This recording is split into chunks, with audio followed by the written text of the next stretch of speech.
অশান্তি ও বিপর্যয় সৃষ্টি করো না। তখন তারা বলে, না, আমরাই তো বরং সংশোধনকারী।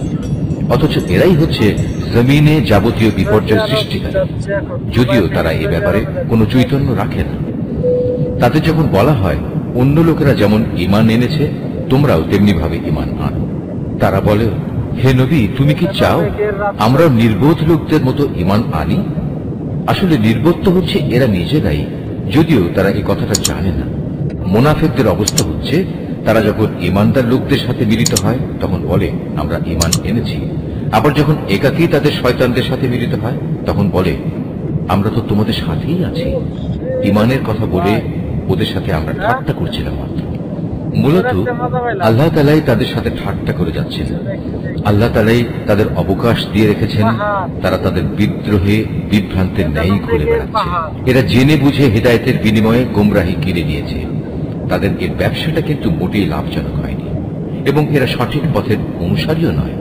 এদের উদাহরণ হচ্ছে সে হতভাগ্য ব্যক্তি যে অন্ধকারে আগুন জ্বালাতে চাইল, যখন তা তার গোটা পরিবেশটাকে আলোকোজ্জ্বল করে দিল, তখন হঠাৎ করে আল্লাহ তাআলা তাদের কাছ থেকে আলোটুকু ছিনিয়ে নিলেন এবং তাদের এমন অন্ধকারে ফেলে রাখলেন যে তারা কিছুই দেখতে পেল না। এদের অবস্থা হচ্ছে এরা কানেও শোনে না, চোখেও দেখে না, মুখ দিয়ে কথাও বলতে পারে না।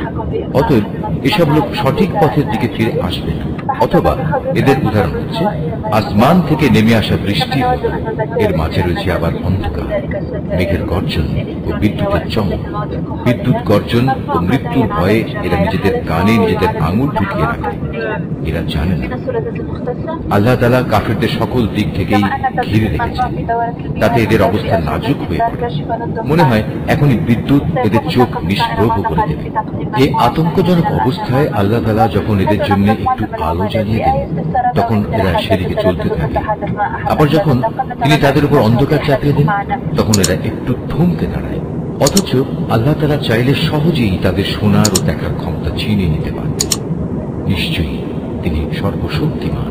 হে মানুষ, তোমরা সেই মহান আল্লাহ তাআলার দাসত্ব স্বীকার করো যিনি তোমাদের এবং তোমাদের আগে যারা ছিল তাদের সবাইকে পয়দা করেছেন।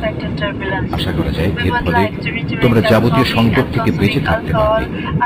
তিনি সেই মহান সত্তা যিনি জমিনকে তোমাদের জন্য শয্যা বানালেন, আসমানকে বানালেন ছাদ এবং আসমান থেকে পানি পাঠালেন। তার সাহায্যে তিনি নানা প্রকারের ফলমূল উৎপাদন করে তোমাদের জীবিকার ব্যবস্থা করলেন। অতঃপর তোমরা জেনে বুঝে এসব কাজে আল্লাহ তাআলার সাথে কাউকে শরীক করো না।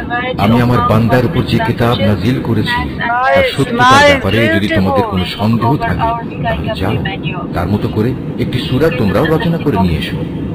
এক আল্লাহ ছাড়া তোমাদের আর যেসব বন্ধু বান্ধব রয়েছে তাদেরও প্রয়োজনীয় সহযোগিতার জন্য ডাকো, যদি তোমরা তোমাদের দাবিতে সত্যবাদী হও। কিন্তু তোমরা যদি তা না করতে পারো, এবং আমি জানি তোমরা তা কখনো করতে পারবে, তাহলে তোমরা দোজখের সেই কঠিন আগুনকে ভয় করো যার ইন্ধন হবে মানুষ ও পাথর। আল্লাহ তাআলাকে যারা অস্বীকার করে তাদের জন্যই এটা প্রস্তুত করে রাখা হয়েছে। অতঃপর